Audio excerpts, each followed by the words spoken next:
गुरुदेव, लोकांच्या पाण्याच्या अडचणी दूर व्हाव्या म्हणून विहिरीसाठी तुम्ही योग्य ते ठिकाण निवडले आहे।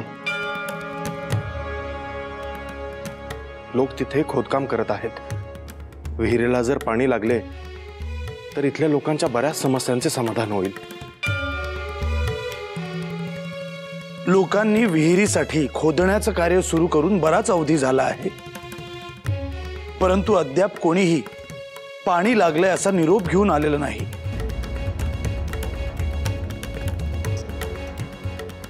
त्यालाही कारण आहे गोरक्ष। आपण इथे लोकांच्या कल्याणासाठी कार्य करतो आहोत, परंतु त्यामध्ये अडसर निर्माण व्हावी म्हणून इथे काही वाईट अशुभ शक्तीही आहेतच। गुरुदेव, तुम्हाला असं म्हणायचं आहे का की ती अक्काबाई ह्या कार्यात देखील अडथळा आणते आहे? मी पाहतो आहे ती अक्काबाई लोकांच्या कष्टांना फळ मिळू नये म्हणून अडवणूक करते आहे। असं असेल तर हीच योग्य संधी आहे। जर अक्काबाईकडून चूक घडते आहे तर आपण आत्ताच तिला शासन करू शकतो। नाही गोरक्ष, ती अक्काबाई पाप कर्म करते आहे याचं तिला ज्ञान नाहीये।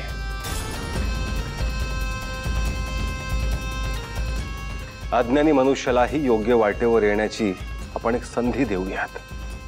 त्यातून तिने समज घेतलीच नाही तर मग काय करायचं ते पाहू। गुरुदेव, पण आपण जे लोकहिताचं व्रत हाती घेतलंय त्याचं काय होणार? ते कसं पूर्ण होणार? निश्चितच पूर्ण होणार भरतरी।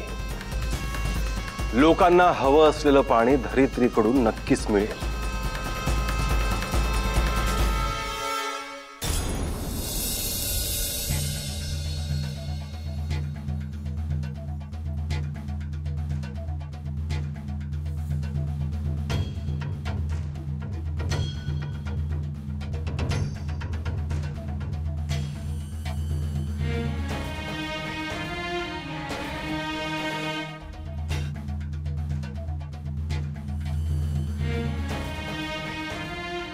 लोक एवढं दिस रात खोदते तरी भी विहिरीला पाणी काही लागलं नाही बघ अजून। अहो तुम्ही नका काळजी करू, विहिरीसाठी ही जागा नाथानेच दावली आहे नव। मग बघा नक्कीच पाणी लागेल। वय मला भी नाथांवर विश्वास आहे, पण तरी भी मनाला धाकधूक लागते बघ। लय लय आस ठेवून आहे मी, काय बी झालं तरी विहिरीला पाणी लागलं पाहिजे बघ। अहो समद्यांचे कष्ट आणि तुमची तळमळ अशीच वाया नाही जायची। तुम्ही बघाच नक्कीच पाणी लागेल आता। वय एकदा का पाणी लागलं ना की समद्याची सुखाचे दिस येतील बघ। मग लोकांनी शेतात राबाया काम कराया बळ मिळेल। थोडा धीर धरा, समद ठीक होईल।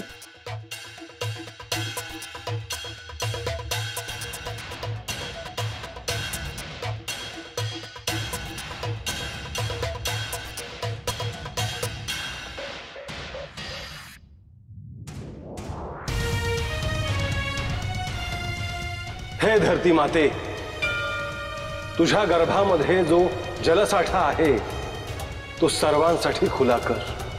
लोकांच्या कष्टांना फळ मिळू दे।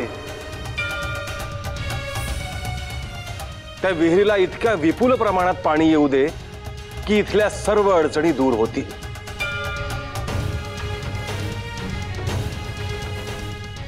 आदेश अलख निरंजन।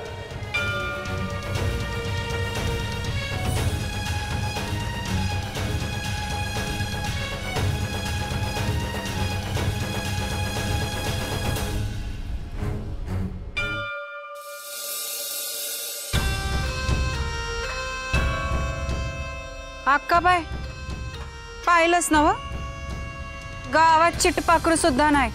समधी लोक त्या पंचांसंगत गेली हाय। असं पहिल्यांदाच झालंय का? अक्काबाईंनी सांगितलं तरी बी गावातल्या लोकांनी ऐकलं नाही। मी बी तेच म्हणतीय, समदा गाव खरडून गेलाय तिथं। त्या साधूबुवांनी हिर खोदण्यासाठी जी बी जागा दाखवली आहे ना व तिथं समधी लोक राब राब राबत्यात आहे. 30 रात खोदकाम चालू आहे. ए बाद झालं त्या साधूंचं आणि त्या पंचाचं बी कौतिक. त्यांनी कुठली बी जागा दाखवू दे, लोकांनी तिथं किती बी खोल खोदू दे, पण पाण्याचा एक ठिपूस बी निघायचा नाही तिथनं. यो अक्काबाईचा सबूत आहे. आता पाणी मिळणार का नाही ही तर पुढचीच गोष्ट राहील. आम्ही म्हणत होतो का आता गावातल्या लोकांनी अक्काबाईचा धाकच राहिला नाही. आई आई देवी आई मीना, या समद्या राज्यावर माझा अंमल आहे आणि हे मला सिद्ध करायची गरज नाही. अगं अक्काबाई, आता मी जे काय बी बोले ना ते तू उगा मनाला लावून घेऊ नका सा. आता माझ्या नजरेला जे काही दिसतंय तेच बोलतीये म्या. जे नजरेला दिसतं ते समजत खरं असतं असं नसतं मीना. आज समधी लोक माझा सबूत मोडून गेल्यात म्हणजे ती उद्या बी माझ्या संगट नसतील असं होयाचं नाही.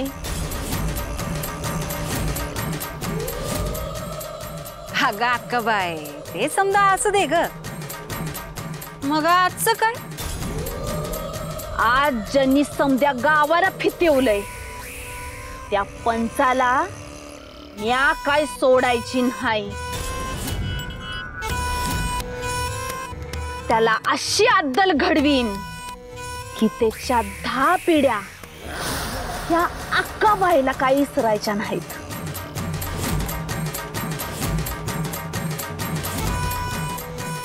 नक्की तुझ्या डोसक्यात काय आहे अक्काबाई? जेव्हा पंच त्याच्या घरला माघार येईल का नाही तेव्हा त्याच्या पायाखालची जमीन सरकल असा मंत्र ही अक्काबाई टाकणार आहे. आम्हाला बी कळू दे की त्या पंचाचं काय होणार आहे ते. ऐकण्यापरी सौत्याच्या डोळ्यानच बघ की त्या पंचाचं काय हाल करते ही अक्काबाई ते. आई आई देवी आई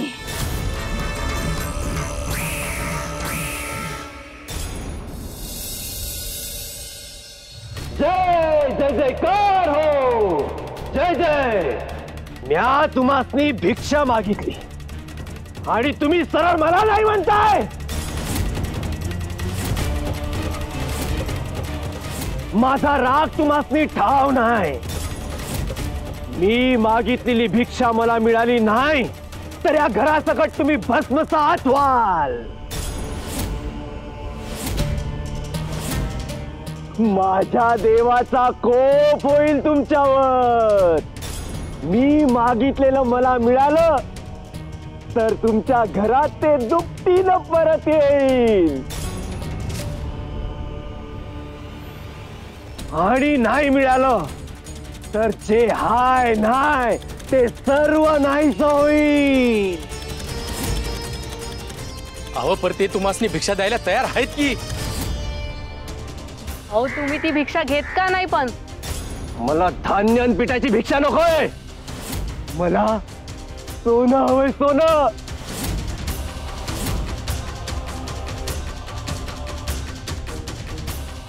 काय रे माधव, काय झालं? अहो हे भिक्षेत लोकांकडे सरळ सरळ सोनच मागतात आणि नाही दिले की ओरडायला लागतात. काय रे बाबा, कोण आहेस तू आणि कुठून आलास? माझा काय ठाव ठिकाणा नाही. समधीकडे असतो म्या.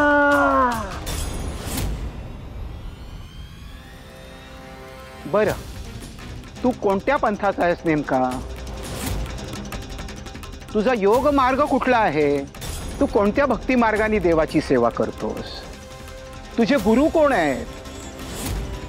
सगळं जरा सांग आम्हाला.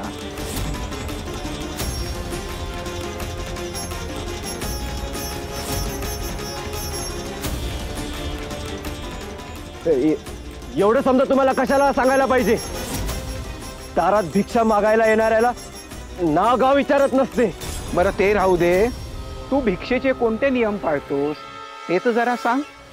कोण 5 घरी भिक्षा मागतं, तर कोण 3 घरी मागतं, तर कोणी न मागता केवळ जयघोष करून जे मिळेल ते भिक्षा म्हणून घेतं आणि जातं.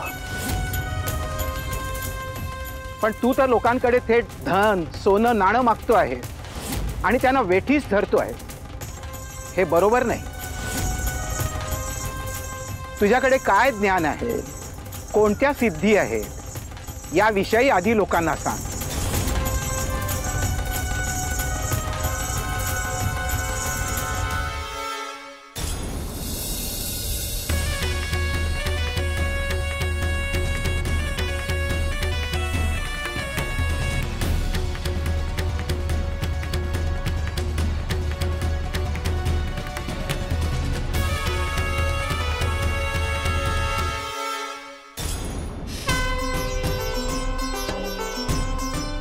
पंचा विहिरीला पाणी लागला.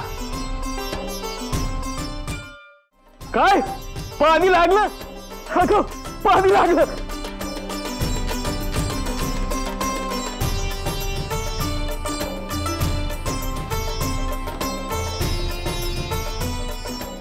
अगं पाहिलंस का विहिरीला किती पाणी लागले ते.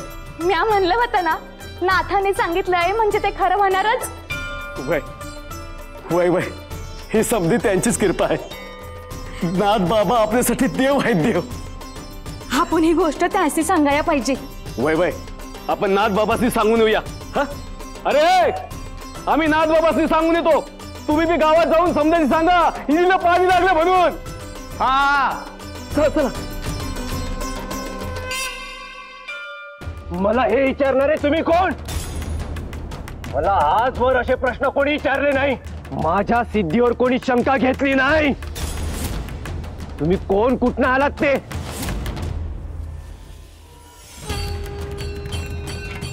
हे बघ, भिक्षा मागणं ही मोठी परंपरा आहे. तुझ्या वागण्यानं तू तिचं पावित्र्य घालवतोय.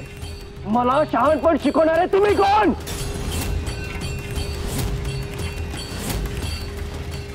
माझ्या मोर उभं राहायची बी लायकी नाही तुमची. माझा अपमान केलाय तुम्ही. आता तूच मला सोनं आणून देशील. 20 टोळं सोनं पाहिजे मला. स्वतःची अक्कल माझ्या पुढे बाजरू नका.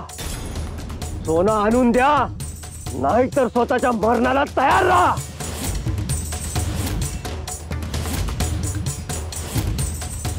अहो एक काय बोलताय तुम्ही? तुम्हाला ठाव आहे का कोण आहेत ते? अहो श्रीपादचे आजोबा आहेत ते. ग्रंथ पुराणांवर लई अभ्यास आहे त्यांचा. 4 ग्रंथ वाचले नाहीत की स्वतःला ज्ञानी समजू नये माणसाने. आणि हो, कोण तुमचा तो श्रीपाद? त्याला ओळखत नाही मी.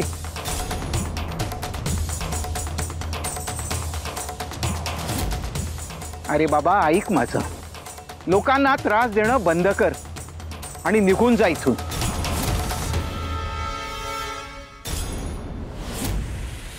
बस कर थेरड्या तुझी बडबड. मी मागितलेलं सोनं मला मिळेल की नाही? नाहीतर तुझं वाटोळं तुझ्या पदरात वाढून घेशील. जय जय जयकार हो.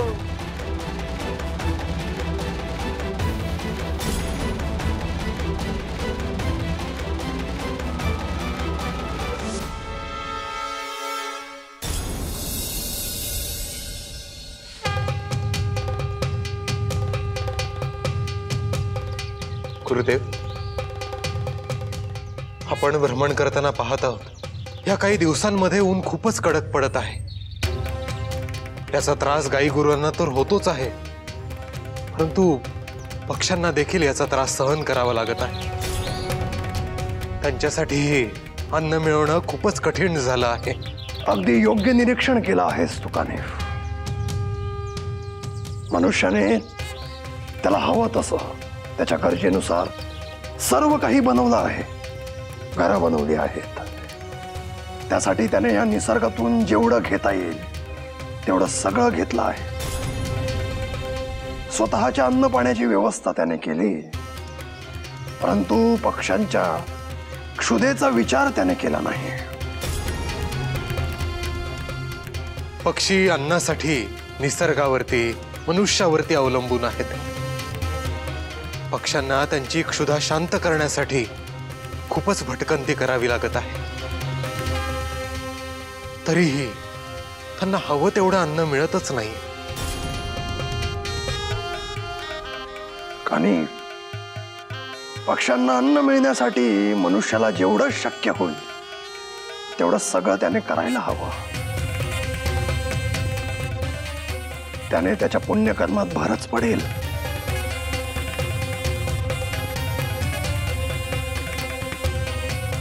गुरुदेव, या नगरातले पक्षी भुकेलेले आहेत.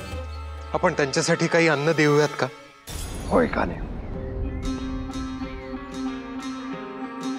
आदेश अलख निरंजन.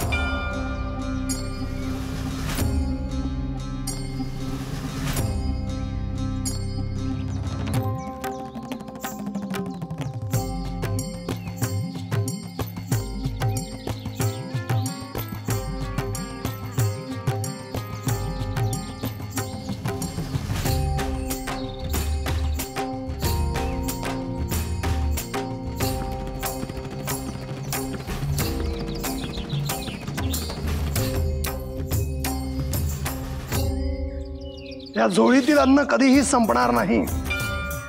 तुमचं पोट भरेपर्यंत तुम्ही ते खा.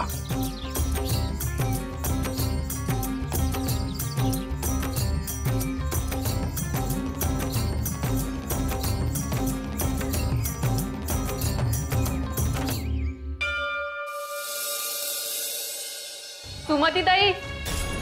माधव, अरे असं धावत का आलात? गावात काही घडलंय का? हो सुमतीताई, गावात काळं कापड घालून आलेला तो माणूस बोपन्ना संग भांडतोय.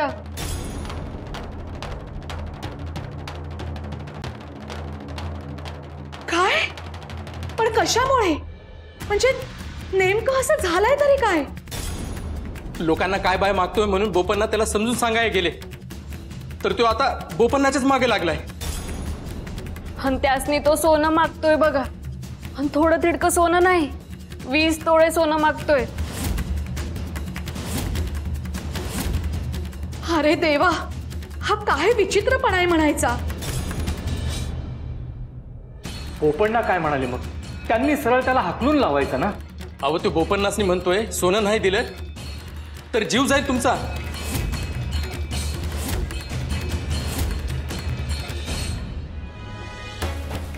बोपन्ना त्याला म्हणले का गावातल्या लोकांनी तू उगा त्रास देतोस, त्यामुळं गावातनं बाहेर निघून जा. तर तो म्हणतोय का सोनं न घेता जर तो वेशीच्या बाहेर पडला तर बोपन्ना मरत्याल.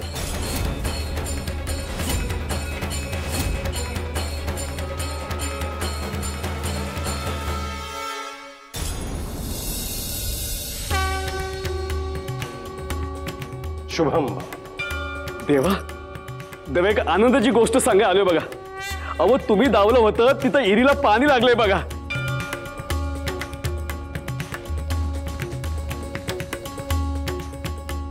अन थोडं थिडकं नाही, लई पाणी लागले बघा. समजा गावाला लई आनंद झालाय बघा. अव, ज्या माळरानावर खडूक होता तिथं पाणी आलंय. आता आता समजा हिरवगार होणार बघा. पीक बी चांगलं येईल बघा. म्हणजे त्याचा हिर खोद्या जरा येळ लागला, पर झालं समजा व्यवस्थित. ही समधी आपलीच कृपा आहे देवा. आपल्याला जे हवं होतं ते काही प्रमाणात का होईना साध्य झालं आहे. आता पुढेही आणखी काही कार्य करायची आहेत. देवा देवा, तुम्ही असताना आम्हाला काहीच काळजी नाही बघा. पंच, ही तर केवळ सुरुवात आहे. आता पहा, हळूहळू तुमच्या प्रांतातील सगळ्या अडचणी दूर होतील. देवा, आमची इच्छा आहे का तुम्ही एकदा त्या ठिकाणी यावं. वही देवा. विहिरीला लागलेलं पाणी पाहण्याची आम्हालाही उत्सुकता आहे माई. देवा चला तर मग. चला जाऊयात.